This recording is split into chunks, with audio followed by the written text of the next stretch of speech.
Hoje vamos falar de Adolescência, a série da Netflix que estreou dia 13 de março. Em menos de uma semana já quebrou recordes de audiência. E para trazer aqui alguns dos pontos mais importantes da série, eu vou ter que dar alguns spoilers. Eu vou tentar manter os spoilers a um mínimo, mas a gente sempre tem que falar um pouquinho do enredo para poder entender a fundo o que está sendo falado. A série, ela é bem curta. Ela tem 4 episódios apenas e cada episódio tem 1 hora de duração.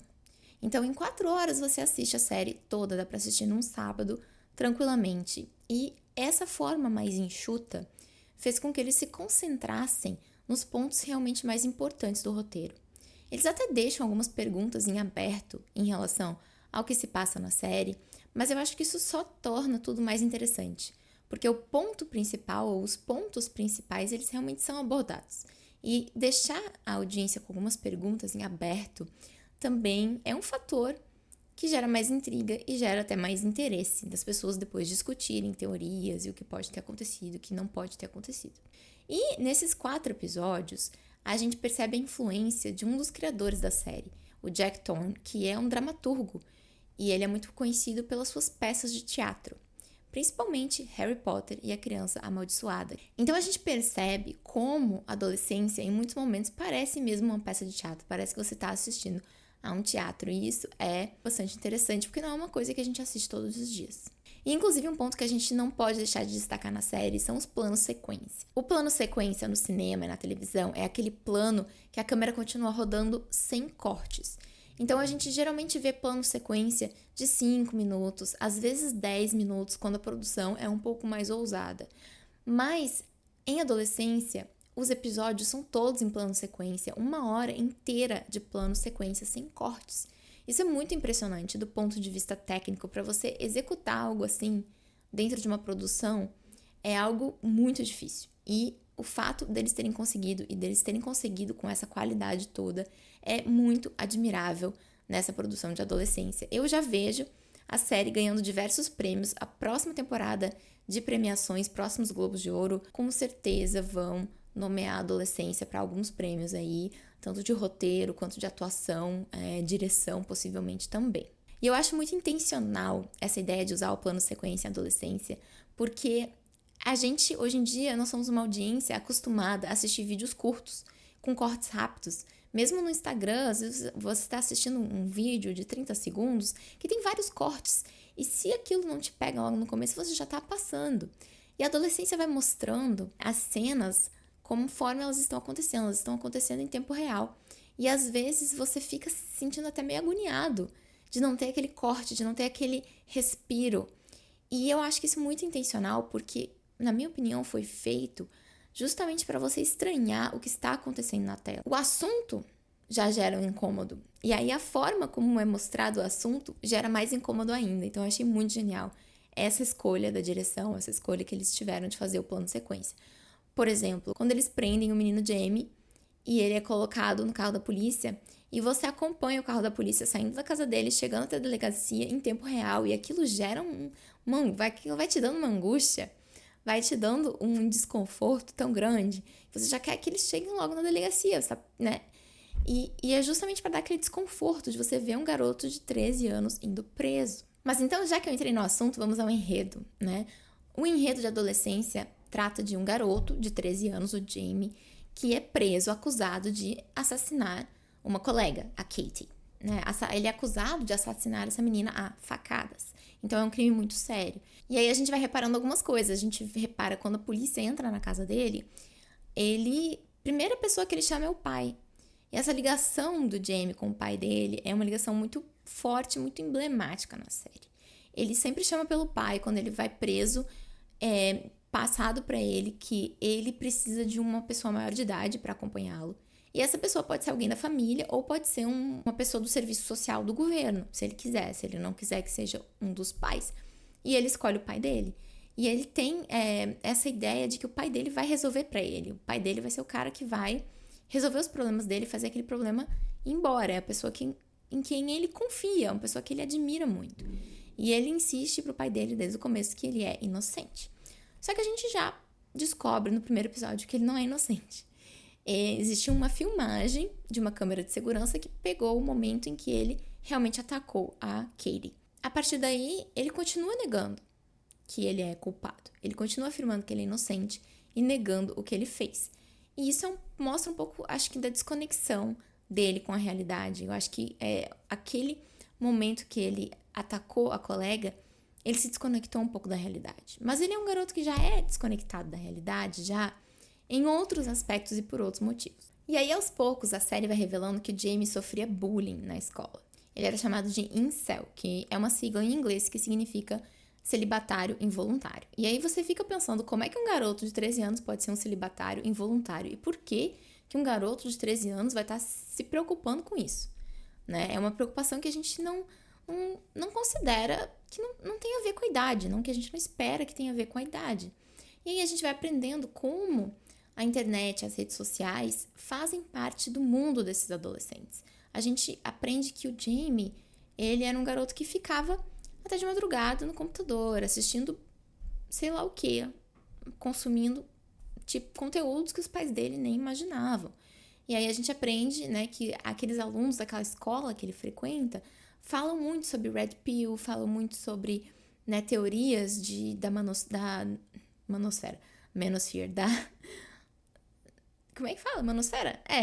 Enfim, dessas ideias da Red Pill que falam sobre, né, os incels e sobre homens e mulheres, enfim, conteúdos que não são apropriados para a idade, porque Red Pill não são conteúdos feitos para adolescentes, são conteúdos feitos para pessoas adultas, conteúdos que têm pontos bastante problemáticos e que a gente precisa discutir, mas que a ideia é que seriam discutidos entre adultos, entre pessoas já com mais discernimento, né, para poder fazer mais senso crítico, para poder debater realmente essas ideias, não ideias, né? Por que um garoto de 13 anos estaria preocupado com isso? Bom, e por que eu acho que o James sai um pouco fora da realidade? Eu acho que ele tá tão imerso nesse mundo virtual que o mundo virtual, ele passa meio que ser a realidade dele e a vida real passa a ser quase como uma fantasia. Então, quando ele tem esse momento de surto, vamos dizer assim, quando ele tem essa explosão de raiva, que ele ataca a colega, ele sai um pouco de si, aquilo pra ele como se não fosse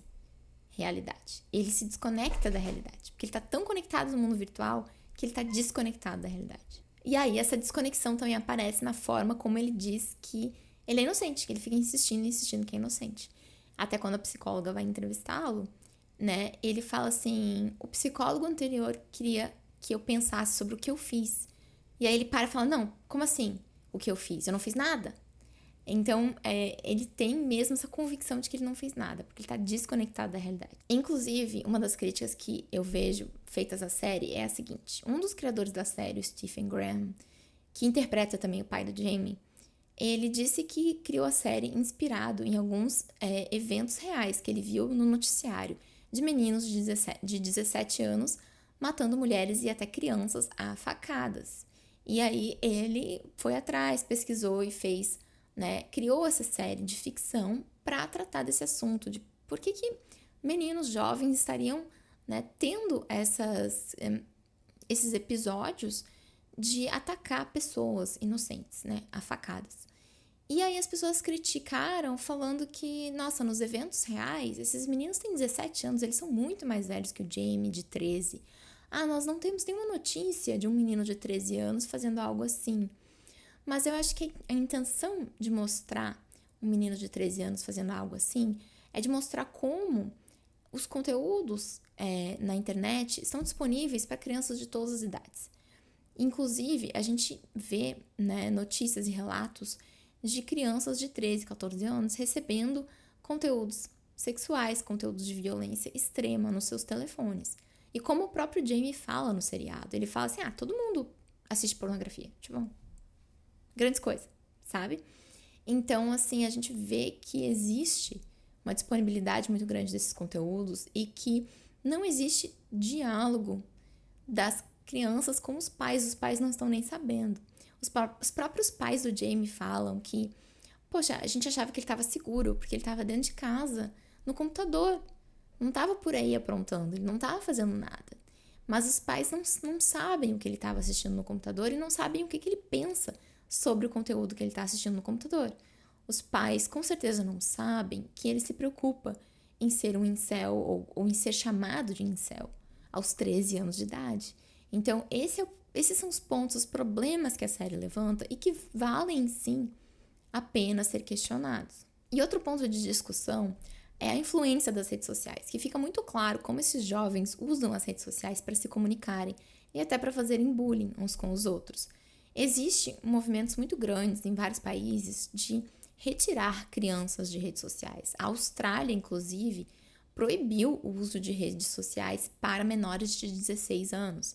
E em vários países existem pais que estão se reunindo, formando grupos para não deixarem seus filhos usarem as redes sociais ou até mesmo não darem smartphones para os seus filhos antes dos 15, 16 anos. E por que os pais têm que se reunir em grupos? Porque se o grupo de amizade do seu filho, todos têm celular, fica mais difícil para você ser o único pai que não dá um celular para seu filho. Ou que não dá um smartphone. Às vezes você pode dar aquele celular antigo, né? Se a preocupação é com a segurança, se a preocupação é que a criança tenha como ligar para os pais em caso de emergência, você pode dar um celular no modelo antigo que só tem os botões ali para discar e para mandar mensagem de texto tradicional que não seja WhatsApp. Mas a tentação de dar um smartphone com todas as capacidades, né, da tecnologia e de acesso à internet, ela fica muito, muito grande, fica muito difícil você dizer para o seu filho que você não vai dar um smartphone se todos os coleguinhas dele têm. Então, os pais se reúnem nos grupos de amigos para todos, né, serem firmes no propósito de não dar o smartphone para os seus filhos. E aí fica mais fácil. Então, existe um movimento de pais em vários países do mundo, nos Estados Unidos principalmente, nesse sentido, de tipo, vamos, né, ser unidos juntos e não vamos dar aos nossos filhos acesso a um smartphone. Só que eu acho que a gente seria muito ingênuo se a gente falasse que é só não dar acesso a redes sociais para o seu filho, ou é só retirar o smartphone do seu filho que você está eliminando o problema. As crianças, elas vão ter acesso à internet, elas vão ter acesso a um computador, elas precisam também, aos poucos, irem aprendendo a acessar essas tecnologias de forma responsável.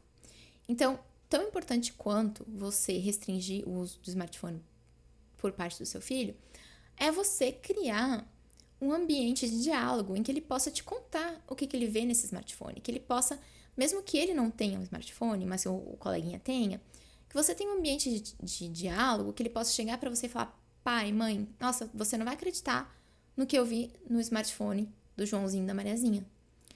E que você possa ouvir sem julgar e conversar com ele, questionar ele, fazer o que a gente chama de perguntas socráticas, perguntas abertas, que não podem ser respondidas só com sim ou não, e que instiguem o seu filho a contar mais sobre o que ele está vendo. E que instigue o seu filho a ter mais senso crítico sobre o que ele está vendo. E aí, a partir do que ele te conta, você vai podendo conversar e tomar, né, atitudes em relação a isso. Se ele está tendo acesso a conteúdo pornográfico, às vezes você vai ter que falar com o pai do Joãozinho e da Mariazinha: ó, seu filho está acessando conteúdo pornográfico no celular e está mostrando para o meu filho. Então, mas você não pode fechar o diálogo, você não pode ter um ambiente que o seu filho não se sinta seguro de falar isso para você, porque senão você nunca vai ficar sabendo. E isso começa desde pequenininhos, quando a criança vai contar uma coisa para você e você corta a criança na hora, ou você reage de uma forma como se ele estivesse fazendo uma pergunta idiota.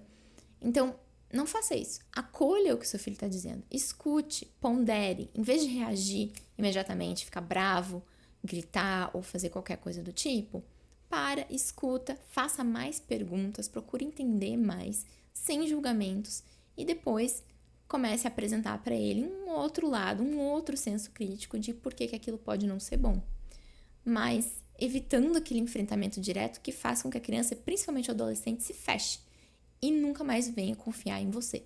A gente vê essa cena, tem uma cena que o detetive principal do caso vai na escola do Jamie, que por acaso é a mesma escola que o filho dele estuda, o Adam.